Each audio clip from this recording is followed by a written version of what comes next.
আজকের এই কর্মশালার বিষয়ের সঙ্গে খুব সম্মত ব্রিটিশ লেখক টম ইয়ং, যিনি বিশেষ করে ডিজিটাল ওয়ার্ল্ডে বিজনেস স্ট্র্যাটেজিস এন্ড অ্যানালাইসিস হিসেবে স্বনামধন্য।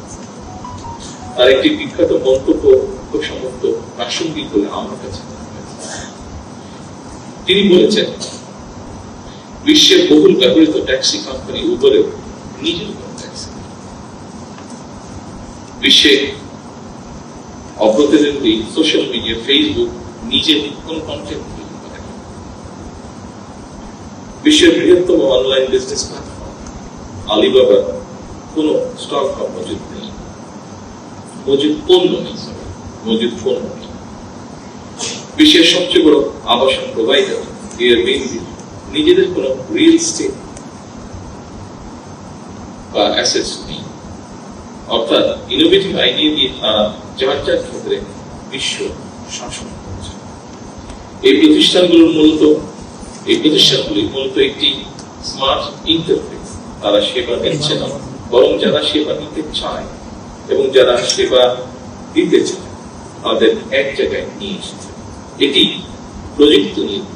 সম্মানিত সকল উপস্থিতিবৃন্দ, আমাদের সামর্থ্য সীমাটি না হলেও সীমিত সংসদের কার্যক্রম ব্যবহারের মাধ্যমে অবশ্যই আমাদের পক্ষে নতুন কিছু করে সম্ভব বলে আমি বিশ্বাস করি।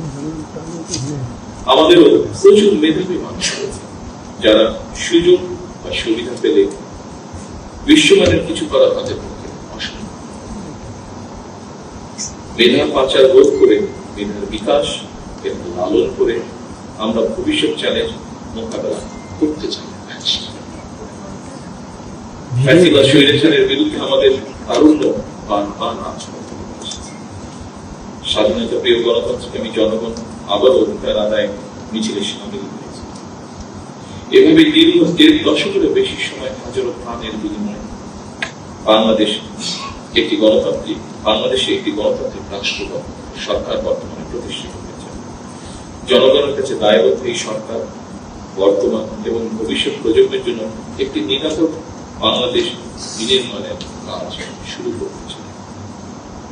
বর্তমান গণতান্ত্রিক সরকার একটি জ্ঞান ও মেধাভিত্তিক রাষ্ট্র এবং সমাজ গড়ার কাজও শুরু করেছে। জ্ঞান ও মেধাভিত্তিক সমাজ গঠনের মূল ভিত্তি হল এমন একটি পরিবেশ তৈরি করা যেখানে শিক্ষা, গবেষণা, মেধা, যোগ্যতা এবং সৃজনশীলতায় গুরুত্ব পাবে সর্বোচ্চ।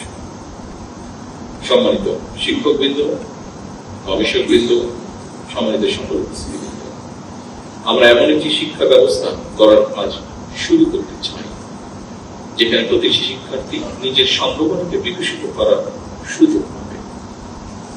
আমরা সম্মিলিত প্রচেষ্টা এমন একটি শিক্ষা ব্যবস্থার কাজ শুরু করতে চাই যা আমাদের বর্তমান এবং ভবিষ্যৎ বাংলাদেশকে করবে আলোকিত।